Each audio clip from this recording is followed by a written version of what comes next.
Today we're going to continue our factoring discussion. Specifically, what we're going to look to factor are terms that are in the form of ax squared plus bx plus c.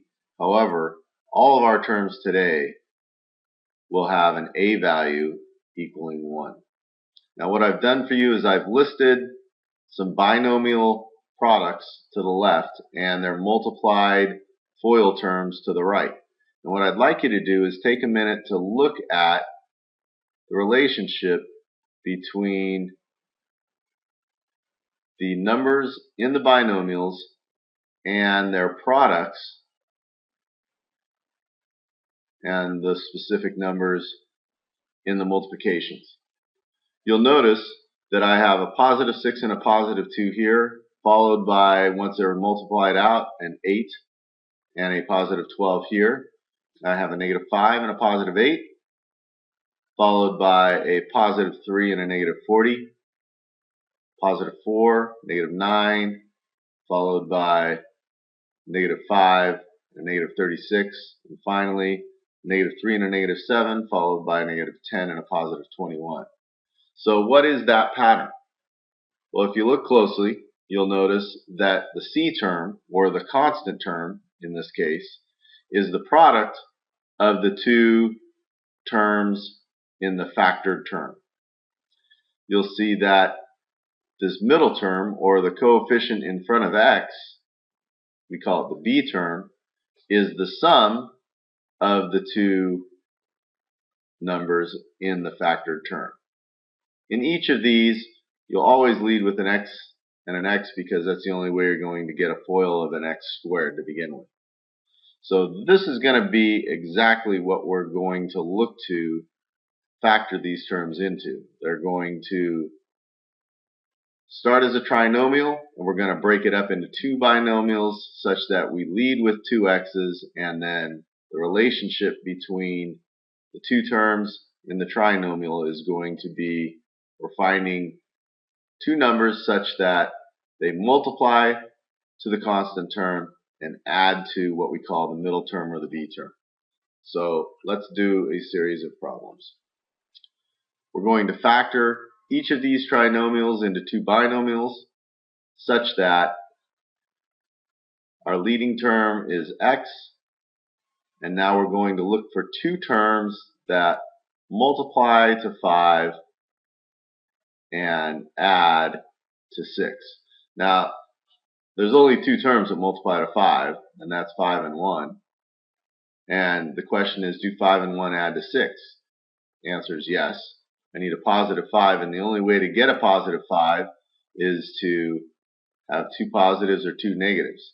Since I have a positive middle term, I must have two positives. When I FOIL this out, I get x squared plus 5x plus 1x plus 5, which is x squared plus 6x plus 5. You should never miss any of these factorings because you can always multiply it back out and check.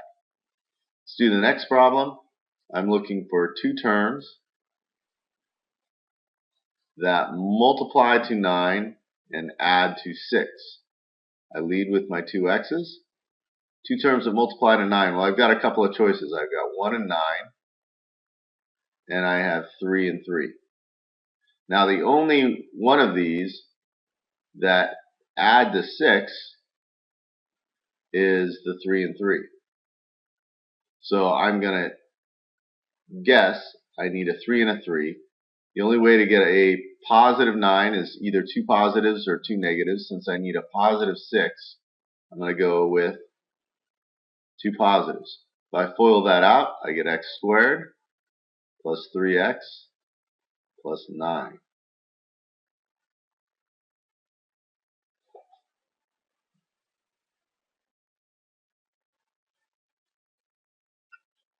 If I FOIL this out, I get x squared plus 3x plus 3x plus 9, or x squared plus 6x plus 9, which was the intended trinomial to get back. Let's continue.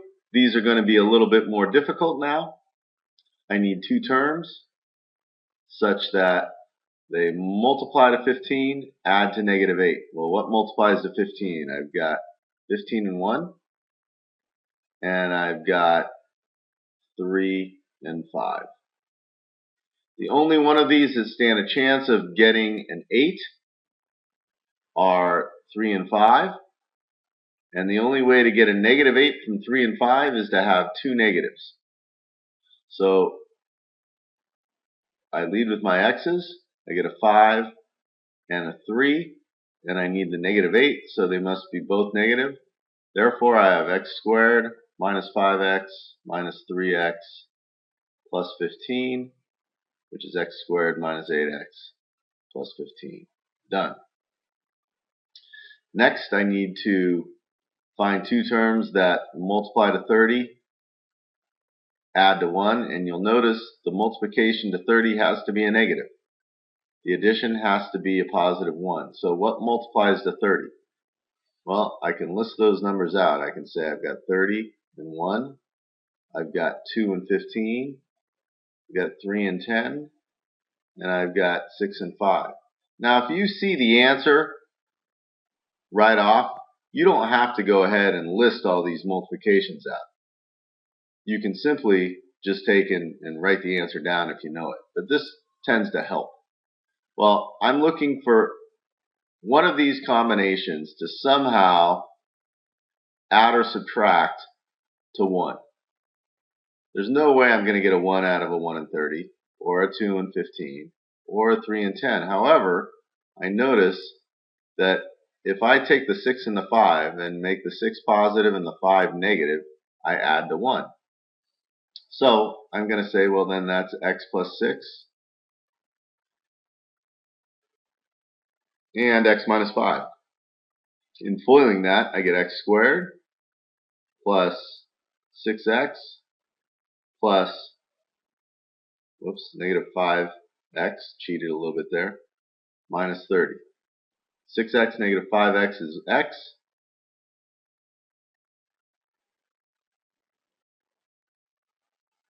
And there's my trinomial. So my factoring, once again, is x plus 6 times x minus 5. So this example looks a little different, but it's really the same. The difference is, notice we have two variables here. But in the leading term, we have an x squared. End term, we have a y squared.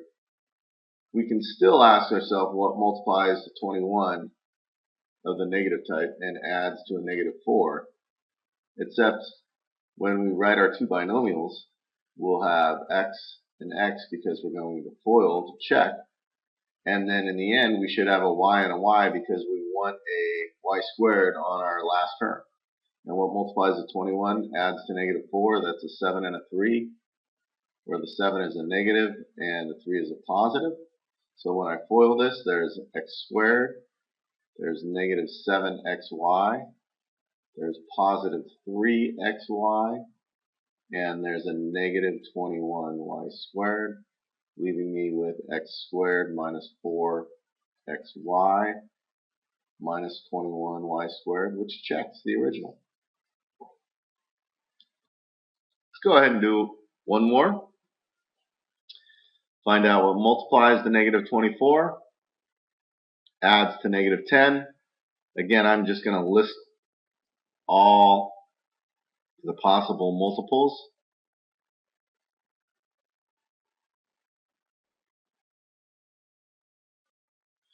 That's pretty much all I'll have to get 24. I need to find out, once again, those are all my products to get 24. So I need to find out, once again, which one of these combinations will get me a 10. Well, 1 and 24 won't. 3 and 8 won't. But I know 2 and 12 might, and 4 and 6 might get me 10. I've just got to figure out how to do that. Well, to get -10 out of this combination, I would need a positive 2 and a negative 12. To get a -10 out of this combination, I need a -4 and a -6. Now, The other aspect of this problem is I need to multiply to negative 24. These two multiply to positive 24. Therefore, these will not be part of my solution. So that leaves me with the positive 2 and the negative 12. And in this case, they multiply to negative 24. So I'm going to say this is going to be x minus 12 times x plus 2. And I can FOIL this out to check it once again. And I notice I have x squared plus 2x minus 12x minus 24, which gives me x squared minus 10x minus 24, which is exactly what I wanted. So that's factored. Now, the problem asks me specifically to take and solve for x. So I know, let's go back, that if this was factored to x minus 12 and x plus 2, we can now use our zero product principle to solve this. This acts like my a term, and this acts like my b term. So if I know that two terms multiply to equal 0, then one of those two must equal 0.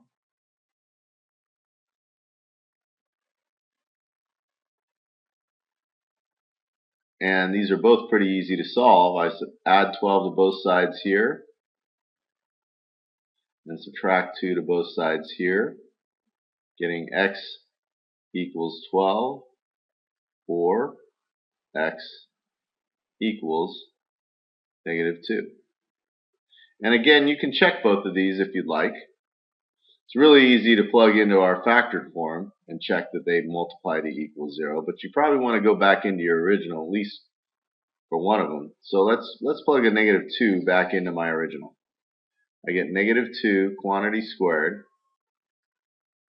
minus 10 times negative 2 minus 24, and that should equal 0. I have 4 plus 20 minus 24, and sure enough, that equals 0, so it checks out.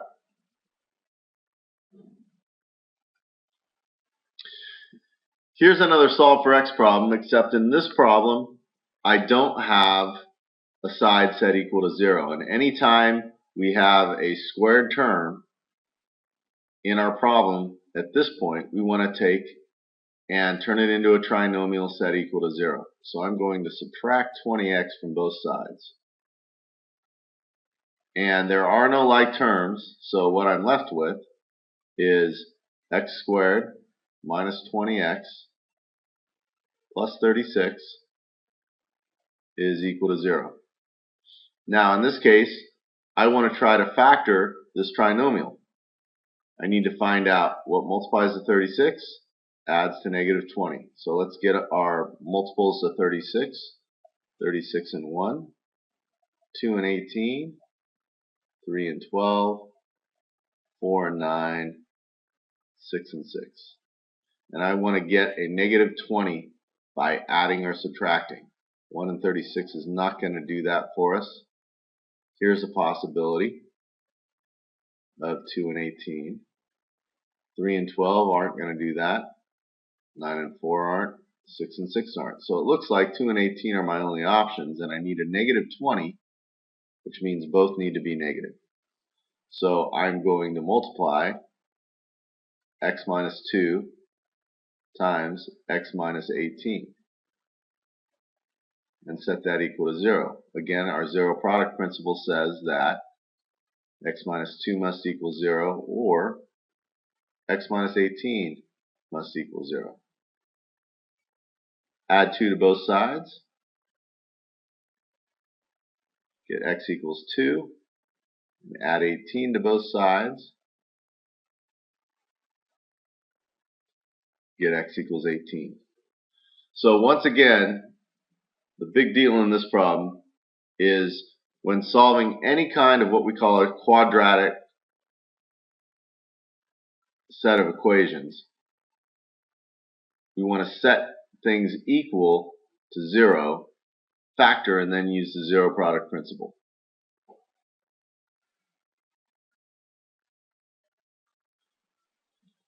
Let's take a look at a word problem.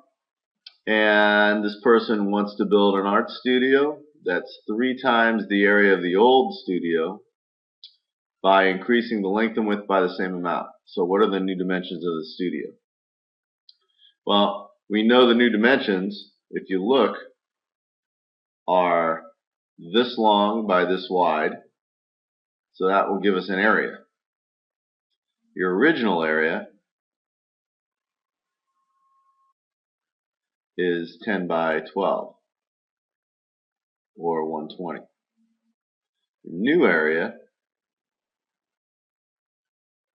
is 3 times that. So that's going to be 360. Now we can write an equation for our area of the new building. The new building is length times width, and you'll see that one length is x plus 12. The width is x plus 10, and that should equal my area of 360.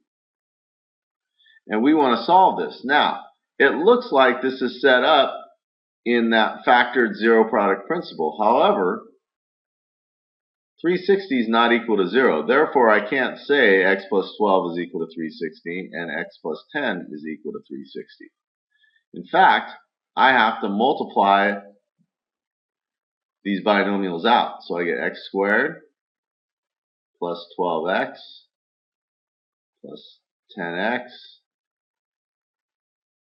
plus 120 is equal to 360. Add like terms, I get x squared plus 22x. I'm going to subtract 360 from both sides, and I believe I get 240 is equal to 0. Now you'll notice I have an ax squared plus bx plus c term set equal to 0. If I want to solve this using the zero product principle, I need to find out what multiplies to 240 and adds to 22. Well, this is where you probably ought to get your calculator out. And the way I approach this problem is I try to find out, well, what are some things that multiply to 240? Well, I know right off the bat, if I see 240, then I know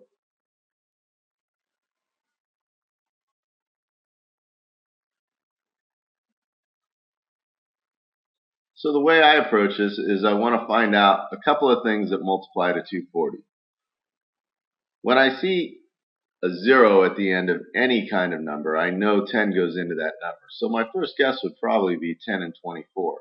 The problem is, with 10 and 24, I don't make 22 by adding. So I know that that's not going to work. Now, what else goes into 24? Well, one of the things I think of is 12, because 12 goes into 24. So therefore, I take 240, divide that by 12, and see what I get. It's really kind of guess and check. And I get 12 and 20.